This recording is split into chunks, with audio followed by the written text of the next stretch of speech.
የሚገርም ታሪካዊ ሐሳብ ነው።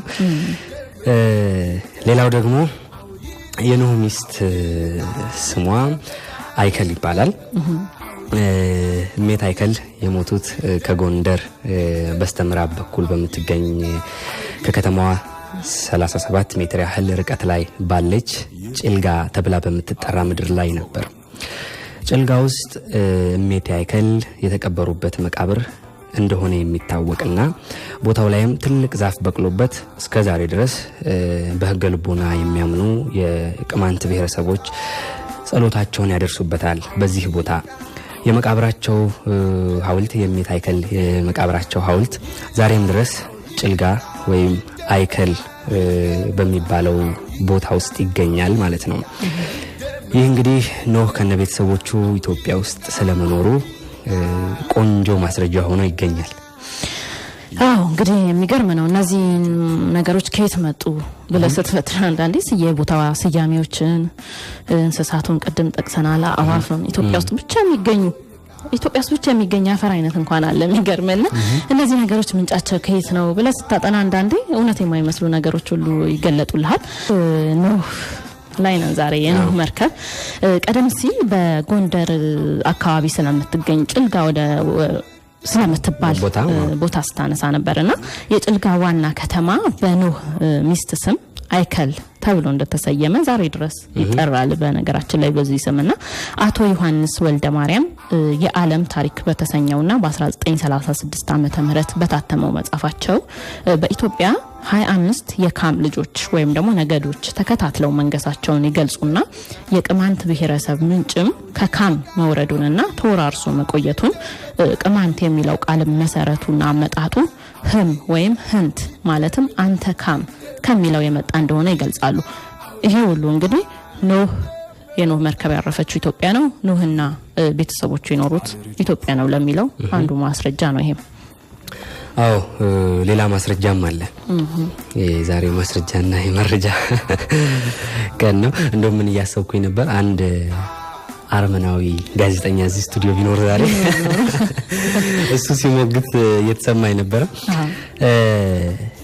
ኖህ ኢትዮጵያ ስለመኖሩ እንግዲህ በርካታ ማስረጃዎች ናቸው ያሉት። ሌላኛው ማስረጃ የኢትዮጵያን ዘመን አቆጣጠር ነው። ከዚህ ከኖህ ታሪክ ጋር የተቆራኘ ነው። የኢትዮጵያን የዘመን መለወጫ ወይም አዲስ ዓመት መነሻው የኖህ ታሪክ ነው። በኖህ ዕድሜ በ600 ዓመት በመጀመሪያው ወር ከወሩም በመጀመሪያው ቀን ውሃ ከምድር ላይ ደረቀ። ኖህም የመርከቢቱን ክዳን አነሳ፣ እነሆም ውሃ ከምድር ፊት እንደለቀቀ አየ ይላል መጽሐፍ ቅዱስ። ይህን ቀን ነው እኛ እንግዲህ አዲስ ዓመት ብለን የምናከብረው ማለት ነው። እኛ በዚህ ማክበራችን ራሱ የሆነ ተዋረድ እንዳለው ማሳያ ነው። ምክንያቱም ነጮቹ አዲስ ዓመታቸውን ከዚህኛው ሐሳብ መነሻ አይደለም ክብረ በዓሉን የሚያደርጉት። እውነት ነው። ሌላው ደግሞ ፍስሐ ያዜ እንደማረጋገጥ ያቀረበው የዓለም አቀፍ የስነ እጽዋት ተመራማሪዎች ሁሉ ያመኑበት እውነት ግራ የተጋቡበት ሊደብቁትም ያልቻሉት ኢትዮጵያ የሚበቅለው የአደይ አበባ ዝርያ በየትኛውም የዓለም ክፍል ላይ መገኘት አለመቻሉን ነው። ሌላው የኢትዮጵያ ሕዝብ አብይ መተዳደሪያ የሆነው እርሻ አመጣጡ ከኖህ እንደሆነ ይነገራል። በሬ ጠምዶ የማረስን ስልትም ለሌሎች ያስተዋወቅን ቀዳሚ ህዝቦች መሆናችንም እንግዲህ ከዚህ ስለመጣ መሆኑን አጽንኦት ይሰጠዋል።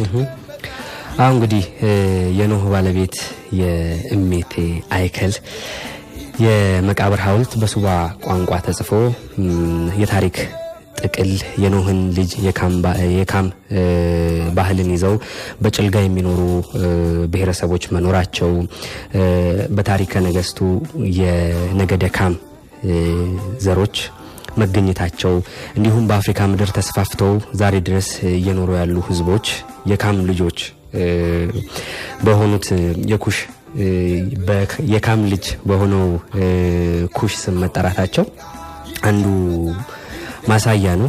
ኢትዮጵያ ራሷ የኩሽ ሀገር ተብላ ትጠራለች። ባለፈውም ኩሽ ከሚለው ስያሜ ጋር በተገናኘ አንስተን ነበረ።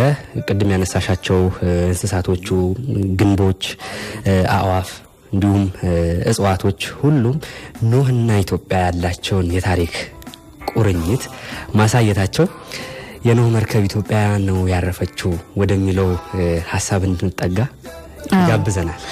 አዎ የኖህ መርከብ እኛ ጋር ነው ያረፈችው ብለው የሚከራከሩ እንደዚሁ የእስያ ምሁራንም አሉ። ምንድነው የሚሉት?